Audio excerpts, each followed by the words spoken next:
दोस्तों, इजराइल युद्ध से थकता क्यों नहीं है?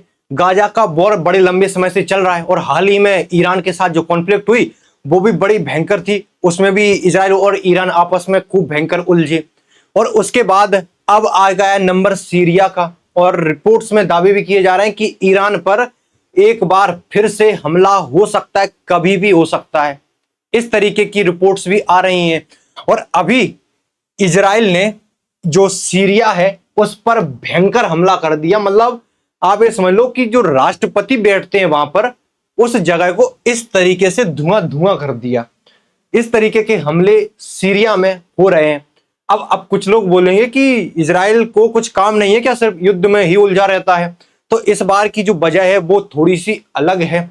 इजराइल इसलिए इस युद्ध में उतरा हुआ है क्योंकि सीरिया में आपको पता ही है कि हालात किस तरीके के रहते हैं। चाहे वो गए युद्ध जैसे हालात हैं जो सालों तक चले और उसके बाद सत्ता परिवर्तन हुआ, अल असद की सरकार गिराई गई और उसके बाद नई सरकार आई, अहमद अल सरा, जो कि अब सीरिया के राष्ट्रपति हैं।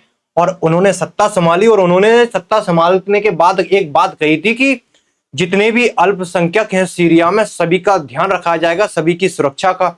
लेकिन ऐसा कुछ हुआ नहीं। बड़ा एक आप कहोगे कि बॉर्डर भी यहां पर इजराइल का यहां पर शेयर होता है और इस दमिश्क जो सीरिया की राजधानी है इसी पर अटैक हुआ है। और आप देखोगे कि दक्षिण वाले हिस्से में यहां पर भी अटैक हुआ है। होता यह है कि अगर आप एक कम्युनिटी देखोगे कि ड्रूज नाम की एक कम्युनिटी है, आप कह सकते हो कि आप इन्हें शिया मुस्लिम कह सकते हो, लेकिन हालांकि ये अपने आप को शिया मुस्लिम मानते नहीं। ये बोलते हैं कि हमारा एक अलग ही हम एक कम्युनिटी है और ये उन चीजों से यहां पर अलग मान सकते हैं, लेकिन शिया मुस्लिम ही इन्हें एक तरीके से बोला जाता है। यहां पर जो ड्रूज कम्युनिटी है उसकी सुरक्षा की जिम्मेदारी ले रखी है इजराइल ने। और जो ड्रूज कम्युनिटी है सीरिया में करीब 8 लाख के करीब रहते हैं और जो दक्षिणी वाला क्षेत्र है इसमें 8 लाख के करीब इस तरीके से पाए जाते हैं। लेबनान में भी जो ड्रूज कम्युनिटी के लोग पाए जाते हैं, जॉर्डन में भी पाए जाते हैं और बड़ी संख्या में इजराइल में भी ये कम्युनिटी है। 15 लाख के करीब दुनिया में ये कम्युनिटी फैली हुई है। बहुत कम लोग हैं इस कम्युनिटी के, लेकिन इस क्षेत्र में इनका अच्छा दबदबा है। जो सीरिया का दक्षिण वाला क्षेत्र है इस क्षेत्र में इनका बढ़िया से कंट्रोल भी है और इन्हें इजराइल को ये फुल समर्थन करते हैं और इजराइल इन्हें सुरक्षा की गारंटी देता है। अगर आप जो इजराइल डिफेंस फोर्स है ये देखोगे, इन्होंने पूरा बताया कि ऑपरेशन वगैरह चल रहा है और जो ड्रूज कम्युनिटी है उसके खिलाफ जो अत्याचार हो रहा है सीरिया में उसको लेकर ये हमने हमला किया है सीरिया पर। इजराइल ने बड़ी तगड़ी जो स्ट्राइक है वो लॉन्च की है इनके ऊपर और जो दमास्कस है जो सीरिया की राजधानी है उस पर हमला हुआ है और दक्षिणी वाला जो क्षेत्र है उसमें हमला हुआ है। अब इस क्षेत्र में जो दक्षिण वाला क्षेत्र है इसमें हो क्या रहा है कि पिछले 4 दिन से 2 कम्युनिटी के बीच विवाद हो गया। एक ड्रूज कम्युनिटी और दूसरी बेदुइन कम्युनिटी। ये दोनों ही आप कह सकते हो कि बेदुइन जो ट्राइब्स है इनके बीच झड़प हो जाती है। 4 दिन से झड़प चल रही है और जो आप कहोगे कि सीरियन ऑब्जर्वेटिव ह्यूमन राइट्स जो एक संस्था है उन्होंने बताया कि 250 पीपल और लेटेस्ट बताया जा रहा है कि 350 के करीब लोग इसमें मारे गए। कहां पर? जो स्वादा जो शहर है इस शहर में इस आप देखोगे कि जो आप दक्षिण वाला जो हिस्सा देख रहे हो लेबनान से जो बॉर्डर लगता है यहां पर इस शहर है स्वादा जो शहर है यहां पर उपस्थित है और यहीं पर बड़ी संख्या में जो ड्रूज कम्युनिटी है वो पाई जाती है और इनका अच्छा खासा कंट्रोल भी। अब होता क्या है कि 4 दिन से इनके बीच संघर्ष चल रहा है। अब इसमें कूद जाती है सीरिया की मिलिट्री और सीरिया की मिलिट्री पर आरोप लगते हैं कि सीरियन की जो मिलिट्री है उन्होंने जो सपोर्ट है वो बेदुइन कम्युनिटी है इसको कर दिया। यानी कि इन पर यहां पर अत्याचार हो रहा है या सीरियन सिक्योरिटी मिलकर और जो ट्राइब्स है वो मिलकर दोनों इन पर अत्याचार कर रहे हैं। और जैसी ये खबर इजराइल को पता चलती है इजराइल डिफेंस फोर्स तुरंत एक्टिव होती है और उसके बाद भयंकर करके तबाही यहां पर मचा दी जाती है। नए राष्ट्रपति हैं, हाल ही में ट्रंप से मुलाकात भी की थी, उसके बाद भी ये हमला हुआ है। अलकायदा से इनके कनेक्शन भी बताए जाते हैं और सरकार गिरी उसके बाद ये राष्ट्रपति बन जाते हैं। तस्वीरों में देखोगे आपकी लाइव मीडिया चैनल चल रहा था और पीछे से एक बड़ा तगड़ा ब्लास्ट होता है। ब्लास्ट कहां कहां पर हुए? जो मेन फोकस है वो सेंट्रल दमिश्क जो राजधानी वो था ही, इसमें डिफेंस मिनिस्ट्री, मिलिट्री हेडक्वार्टर और जो प्रेसिडेंट वाला जो प्रेसिडेंट जहां पर बैठते हैं वो पूरा एरिया उस पर टारगेट किया गया। यहाँ पर ड्रोन मिसाइलें इस तरीके से डाली गई और दक्षिण वाले क्षेत्र पर भी हमले किए गए।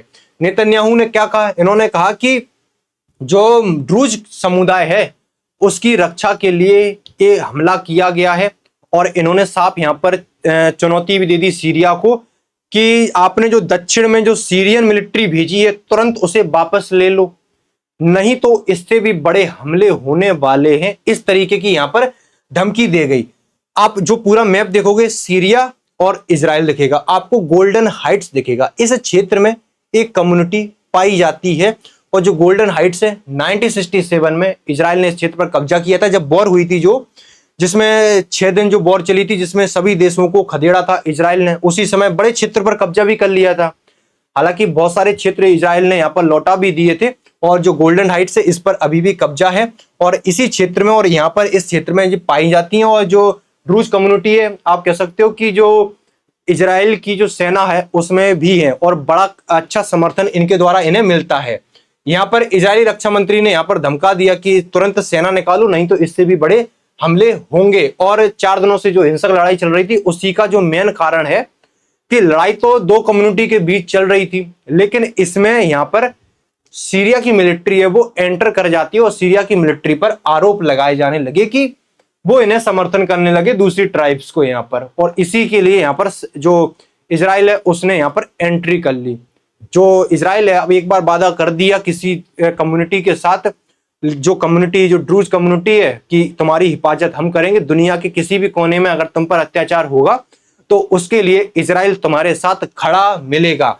उसके बाद सीरियन फोर्सेस ने यहाँ पर अपनी सेना को विड्रॉ कर लिया, वहां से निकालना शुरू कर दिया। जो स्वादे जो सिटी है जो साउथ में पड़ती है सीरिया के, वहां से सेना निकालनी शुरू कर दी है।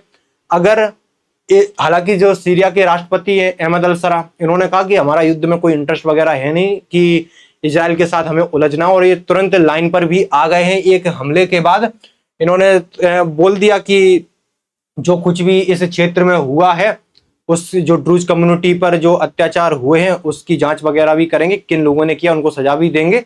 और अब उस क्षेत्र में से जो हम सेना विड्रॉ कर रहे हैं, अब उस क्षेत्र में जो लीडर्स हैं, जो स्पिरिचुअल लीडर्स हैं या जो ग्रुप हैं, उनको एक जिम्मेदारी सौंपी गई है कि उस क्षेत्र में शांति स्थापित करें।